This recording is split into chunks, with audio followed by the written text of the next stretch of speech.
Eric Brent, Family Cash Machine. Follow the Money is the name of my channel. And that's what I'm doing right now. I'm gonna show you guys where I'm at. I'm out here in Venice, California. And this is the Venice Canals. Look how beautiful these homes are. And there's blocks and blocks and blocks of canals.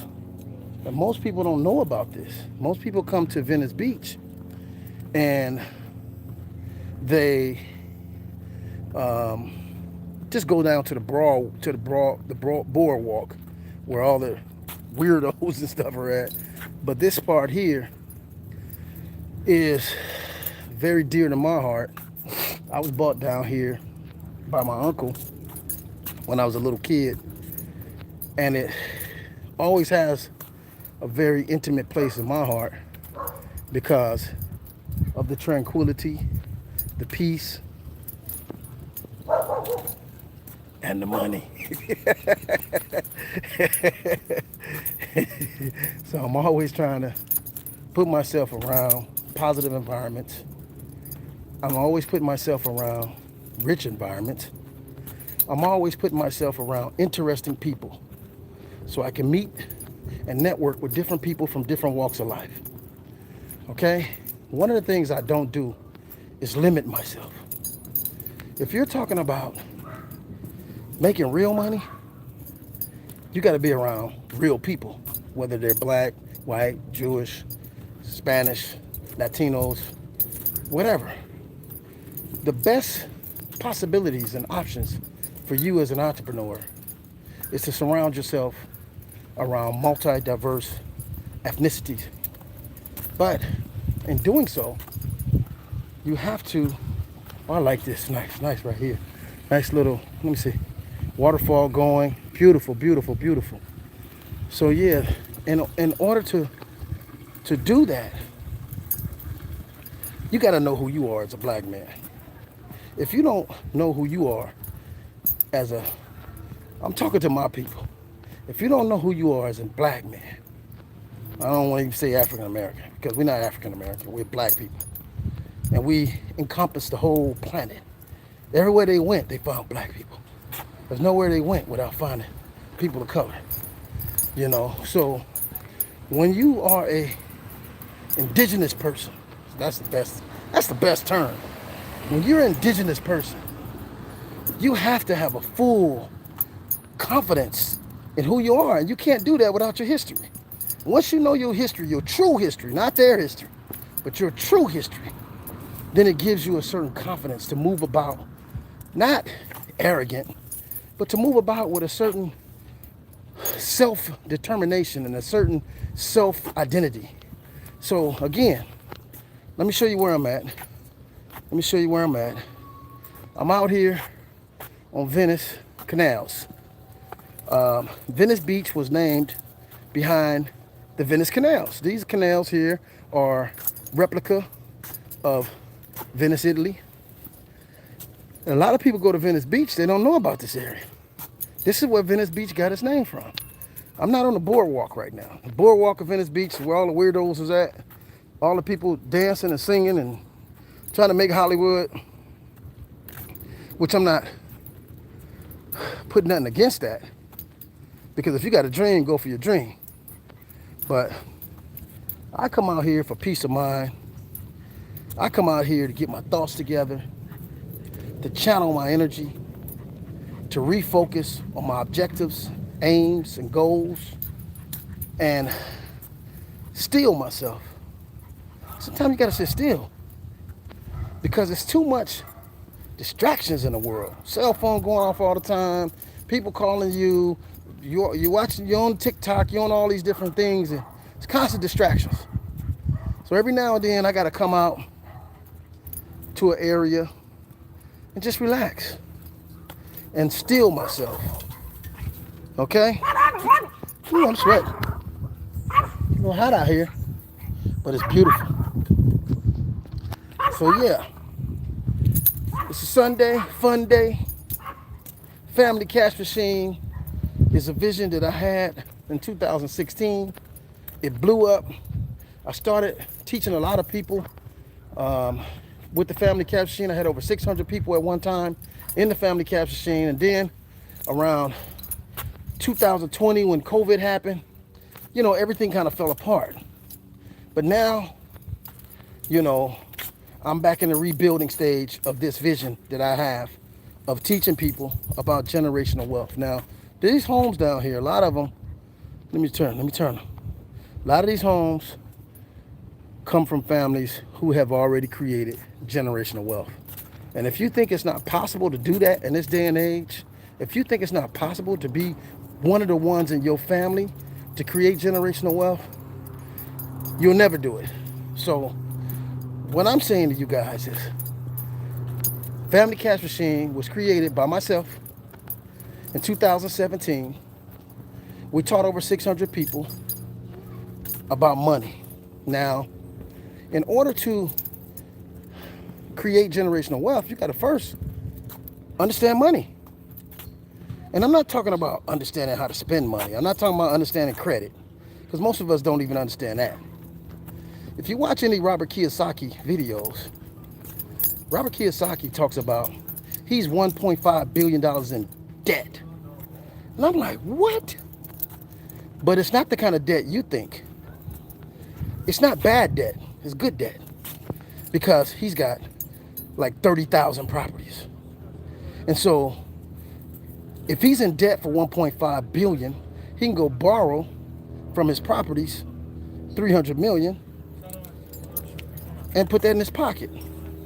And because he still has over $1 billion in debt, guess what? He has no taxes. Damn, that's the game. Use your credit as leverage to create income. That's what he does.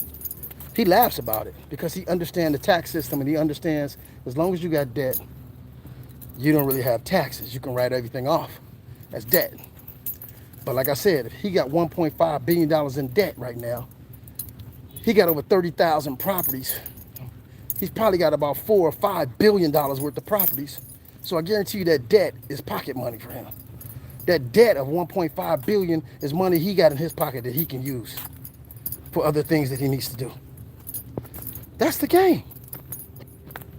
So again, let me turn this around so you can see these beautiful properties. This is some motivation for your ass. I'm sorry. This is why I come to these kind of areas. I'm always in Beverly Hills, Santa Monica, Venice, Marina del Rey, Redondo Beach, Hermosa Beach, Playa Vista. I go to these areas just for motivation. This motivates me, okay? Being around successful people. And I meet so many people as I do these walks. I meet some of the most dynamic individuals. Asian, Jewish, white, black, Latino. I meet some of the most interesting people when I'm out and getting away from the inner cities. You know, I'm always out. And some of my friends from the inner city, some of my friends from Compton or South Central used to get annoyed with me. Like, Eric, EB, why you be talking to all these different people, man? You don't know these people. That's the point. That's the point. You want to talk to people you don't know. You want to go and meet people and interact with people you don't know. I mean, it's easy to talk to people I know, but you want to go out and meet different people with different ideas, different businesses. You want to go out and meet people with different thoughts. Look at this beautiful home. Different thoughts and different professions and different resources. Because if I get out and talk to different people with different resources, they can add to what I'm doing. Hey, now we got something. Now we got something special. You feel me? You got something special. You wanna get out and meet different people from different walks of life. So that's the spice of life. How about that? Being in this area, it's a whole different energy. Look at this, look at this. Let me show you where I'm at. Let me show you where I'm at. Look at this here. Look at this. This is a whole different energy than average people feel every day. Look at this beautiful stuff. Look how beautiful this is. It's a different energy. Okay? So, This is the problem with some people, not just in the hood, not just in the ghetto, but people in general. They don't go out of their comfort zone. They try to stay right where they're comfortable at. And me, I'm always challenging myself to go to different areas, be around different people, dialogue with different thought patterns. And some people I don't agree with, of course, but I still listen to their thought pattern. I still entertain their process of thinking, and it challenges me. But guess what? At the same time, it expands my vision, because even a fool can give you something of value that you might run with. I'm gonna give you guys a story about one of my professors that I had. He was a very interesting guy, and I couldn't understand. Hold on, she's meditating. I couldn't understand why this guy was a professor, because he was a multi-billionaire. But he was a professor because he liked to interact with different ideas and different thought patterns, and he enjoyed the least of us thoughts.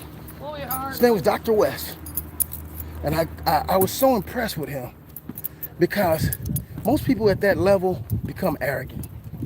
Most people at that level feel like nobody can talk to them and tell them anything. Most people, when they get to that level, they feel like, do as I say, and you're beneath me. This guy was a billionaire. This guy was building schools in India, building schools in Africa. Schools. Just donating millions of dollars because he had so much. Very interesting guy. And so I studied him. And he would always ask me, Mr. Brent, what do you think about this? And we had certain concepts and ideas in the school. And I remember one time he asked a question. Now this was a appraisal school. I was in a class for commercial appraisals. So we're studying businesses. We're studying capitalization rates, net operating income, stuff like that. And so franchises, things like that we were studying. So one day, Mr. West, the billionaire professor, like I said, I don't know why this guy, I know why he was teaching, but he didn't have to teach. And like I said, I was really impressed with this guy.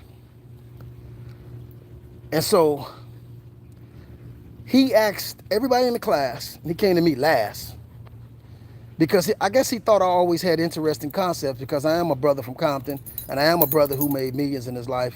So I've been on different dimensions of life. I used to own a barbershop, okay, for 7 years. And I also cut celebrities for a while. And then I turned around and got my real estate appraiser's license. And then from there, started buying and selling properties and became a millionaire doing real estate.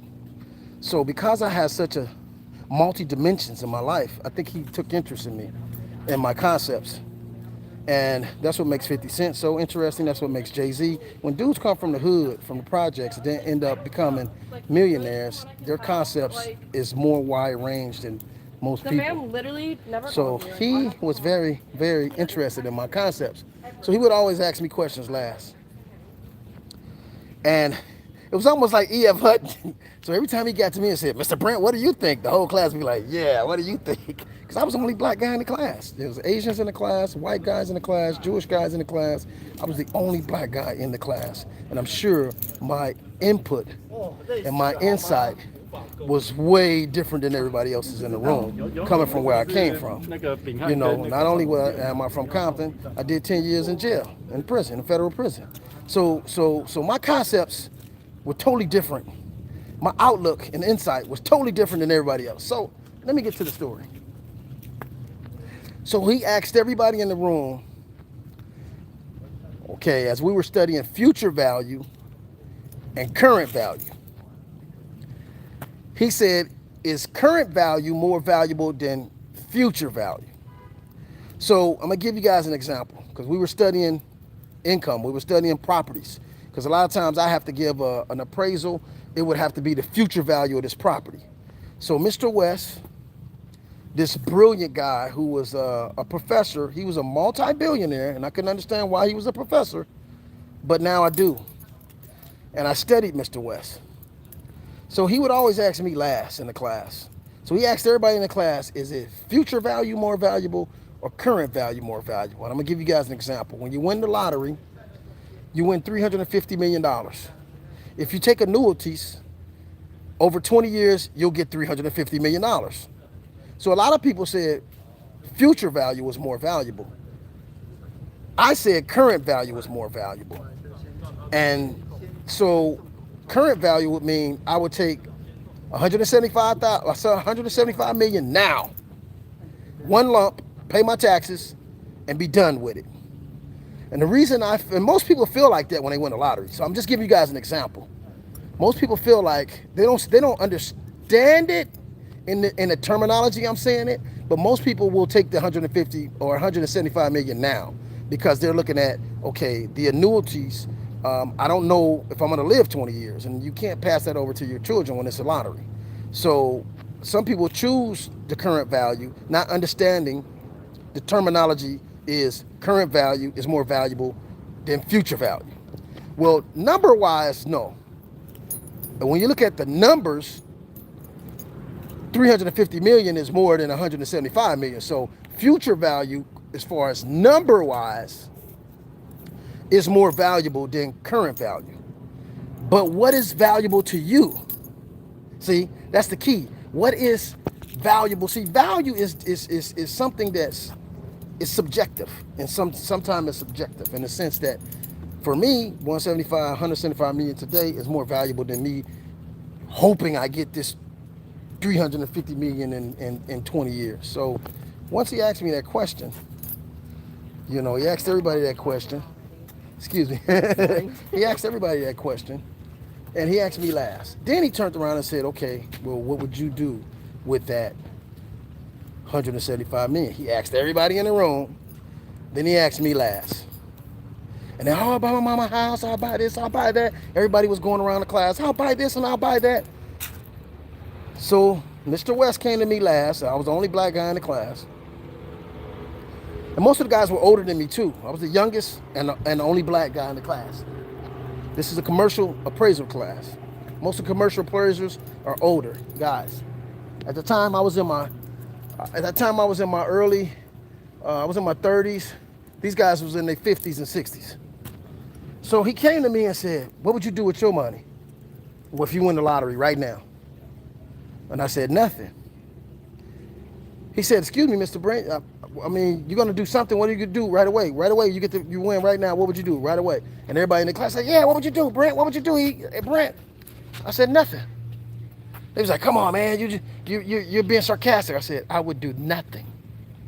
Because I feel like, and I explained to them, when you win the lottery or you get a large sum of money or you become a rapper and you get this huge contract and you go out on a spending spree, then you lose sight of your objectives, you lose sight of your spending, you start chasing your wants and desires. I said, if I win the lottery right now, I would take a 3-month trip and I would do nothing. I would stand still. And by the time I come back from my vacation of 3 months, I would know exactly what I'm going to do for my mother, exactly what I'm going to do for my brother, exactly what I'm going to do for my sister, exactly what I'm going to do for my kids. I would have everything mapped out because I would put my thought and my plan above my emotions. Everybody in the room got quiet because this is called the caught up syndrome, okay? You get caught up trying to catch up. You get caught up with that money. You get caught up spending and buying and doing all this stuff. And then you look up and a year later, you done went through half your money. This is the problem. So when I said that, he pulled me to the side after the class and said, Mr. Brent, you notice I always ask you questions last. I said, yeah. He said, because I think you're a very diverse person. I think that your thinking is very diverse. So me and him, we went to lunch one day. And I told him about my experiences. I said, man, first of all, I'm from Compton. And I had my experience in the streets. I made a lot of money in the streets. I've been in a federal prison for 10 years. I came home. I've acquired a couple $1 million in real estate. So my experience is far more vast than anybody in your classroom. He said, wow. But he started telling me how he's building schools in Africa, building schools in India, and the people that he built these schools for, before the school even opens at 6 o'clock in the morning, they're in line. They're in line waiting to go to school to learn. When in America, we ditching class. But in India, these people are in line at 6 o'clock, 2 hours for the school open, can't wait to get to school. Total different concept, total different mindset. And that's probably why today India is the leading programmers in the world. The leading coders in the world come from India. Chrysler, all these companies is hiring programmers and script writers and developers from India. So, you know, I learned a lot from him. He shared a lot with me. And I've been fortunate enough to meet 7 multi-billionaires in my life. And people don't realize how powerful that is. You know, there's only 2,700 billionaires in the world. That's it. 2,700. Do the math. When they talk about the 1%, that's not even 1%. There's 8 billion people in the world. Okay, 10% would be 800 million. Okay, 1% would be 80 million. It's not even a million billionaires. That's only 2,700. So when I did the math, that's like 2/10,000th of 1%. I'm gonna say that again. 2/10,000th of 1% of the world are billionaires. It's only 2,700 in the world. So if you met a billionaire, you need to try to get as much information from them as you can if they share with you.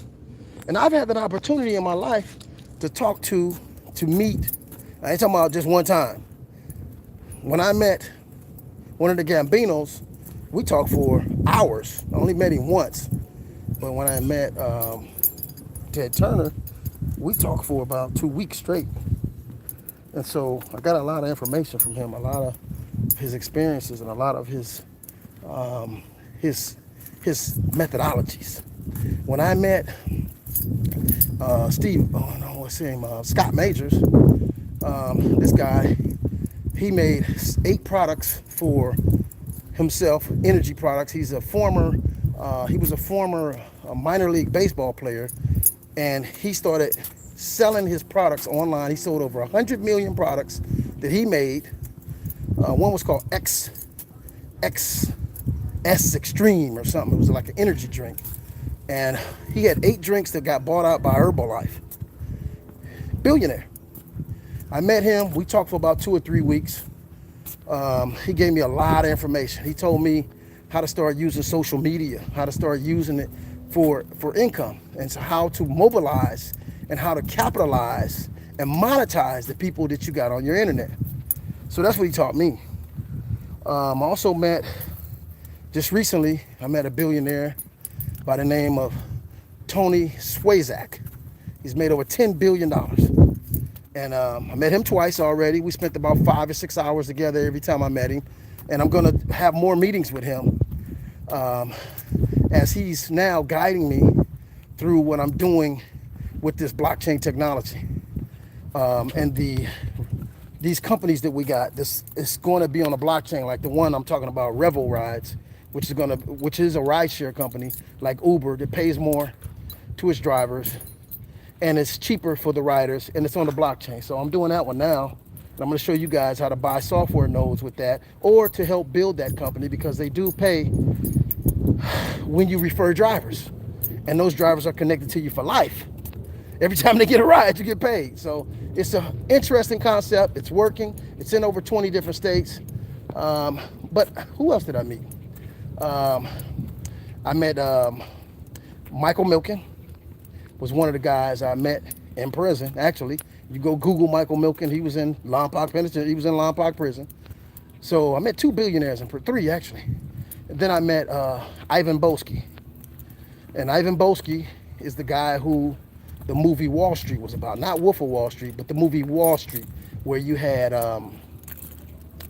what's his name? Played the role of him. Who's the guy's name? Well, anyway, it's called Wall Street. You can watch the movie Wall Street, and that movie was really about Ivan Boesky.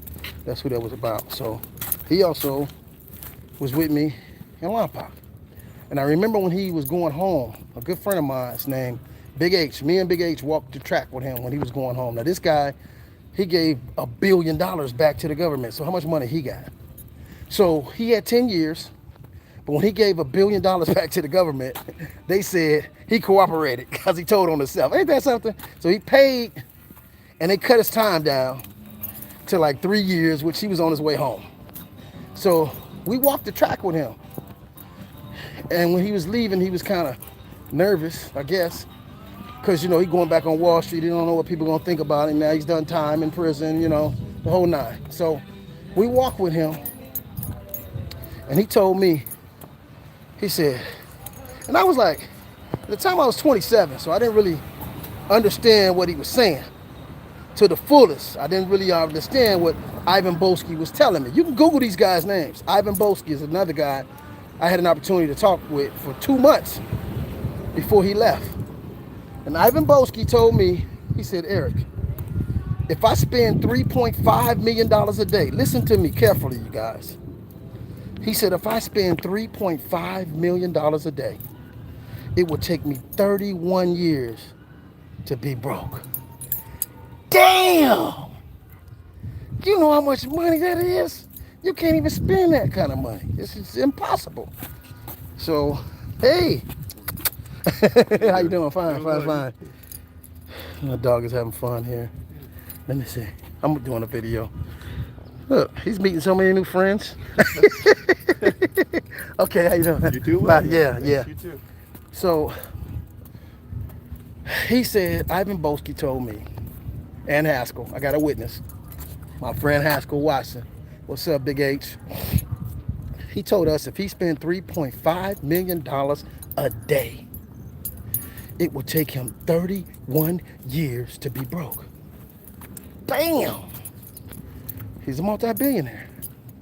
And he's a mathematician, so I think he knows the numbers. But you can't spend that kind of money every day. It's no way possible.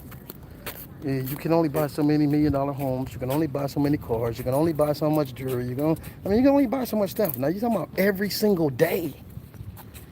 You're talking about every single day. You get tired of spending that kind of money. There's only so much stuff you can buy. So this is what he told me. I was 27, and I'm saying to myself, oh, whatever. He got money. Okay, cool. But I didn't really, it didn't dawn on me till years. It took me years, like 10 years to really understand the weight of what he told me. That's deep. So my point that I'm making, not bragging about the people that I met, I'm just basically letting you know I've met people who expanded my thinking, who challenged my thinking, and who helped me to broaden my possibilities. So if I'd have stayed in Compton, California my whole life, I would have never met these kind of individuals. So being that I'm a person that puts myself in these kind of environments, I'm always challenging the bar. And I have to give thanks to my father, rest in peace, my dad, who was in the military. He was a Marine. He traveled the world 3 or 4 times on those ships. He traveled with his kids. We did a lot of traveling even when I was 5, 6, 7 years old. We drove throughout the whole country. We just did a lot of traveling, a lot of camping, fishing, and it just opened me up for adventurous type of mindset. And I've always made sure my children, how you doing? I'm doing great. Just having fun, getting that exercise in. Yeah, so it's always giving me an adventurous type of spirit. So my children, when they were 5 years, my son, when he was 5, he went to Paris with me. And so I made sure all my kids had passports at young ages, because when you can see different things and talk to different people, it's going to expand your thinking. It is what it is. So I'm getting ready to go to the car now. Hi, how you doing? Getting ready to go to the car now because I got a cookout today. I'm cooking for my children. I'm making some turkey chops, my famous mac and cheese. I've been living out the country for 4 years. I've been in the Dominican Republic. I have a daughter there. How do you go to Dominican Republic and have a kid? Well, after my divorce, I started traveling more again. So all my kids were grown. My baby girl was in college. Everybody went to college. So when I got to a point where my last daughter went to college, I went out of the country and started loving it. Had a ball in Dominican. Learned a little Spanish. I met a young lady, and we had a daughter. She's 4 years old now. Her name is Casey. Casey Johanny de los Santos Brent. And so, had a ball in Dominican, partied for 4 years. I lived on my Bitcoin and my cryptocurrency. I lived out the country for 4 years on cryptocurrency. Damn! How many dudes from Compton you know can say that? How many dudes from Compton does shit like that? Nobody ain't done no shit like that from Compton. Nobody. But EB crypto. So, I lived out the country for 4 years, had 3 apartments, 1 house, bought a car, and didn't even speak the language. But that's some next level hustling stuff there, you know. But anyway, you know, it's because of my mindset. Look at these people. They're just having the time of their life. You know, they probably live here, probably got homes here. And it's just tranquil. Getting exercise, huh? Yeah, great. She's come trying to catch up. Got to catch up.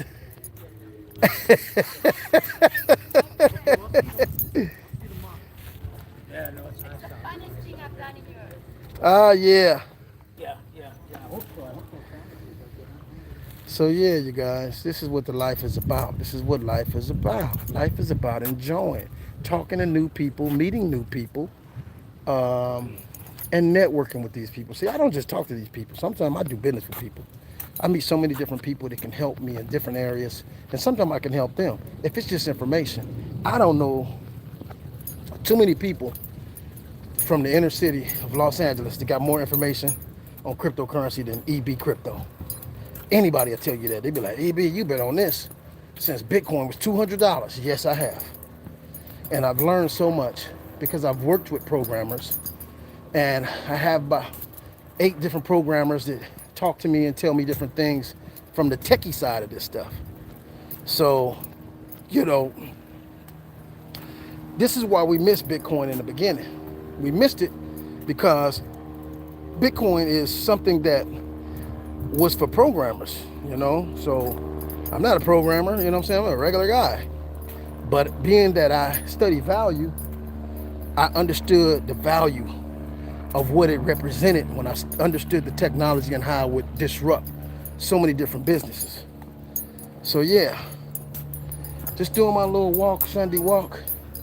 I decided to come down to Venice. The Venice Canal area, like I said, a lot of people don't know this area. They always go to Venice Beach and to the boardwalk, but a lot of people don't understand this boardwalk area. I mean this canal area, which is where Venice got its name from. The Venice Canals here, which the Venice Canals were made in a replica of Venice, Italy.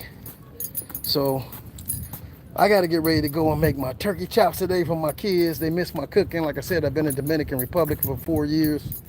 I'm back in LA. I'm ready to get things going again with the family cash machine. As I said, I had over 600 students at one time that I taught cryptocurrency, decentralization, money, investing, corporations, trust funds. This is the type of stuff that I was teaching that I'm getting back to the core of showing people how they can be the first one in their family to create generational wealth. And this time where wealth is about to be redistributed. And we're living in a time, I'm going to keep saying this, we're living in a time where it's the greatest exchange of wealth happening right now ever in the history of the world. US dollar is crashing, and there's an opportunity for so many people who understand money and understand what's going on to position themselves for these new trends that's coming, like AI, blockchain technology. All these different things are putting people in positions to make insurmountable amounts of wealth. Unbelievable wealth. So with that, I'm gonna go ahead and sign out. I've been with you guys long enough. So now let's enjoy this beautiful view and Hey, you guys have a great Sunday. Stay positive. Don't let anyone tell you you can't do certain things. Always keep your mind and your eyes on the prize. All right? Deuces. Let me get out of here.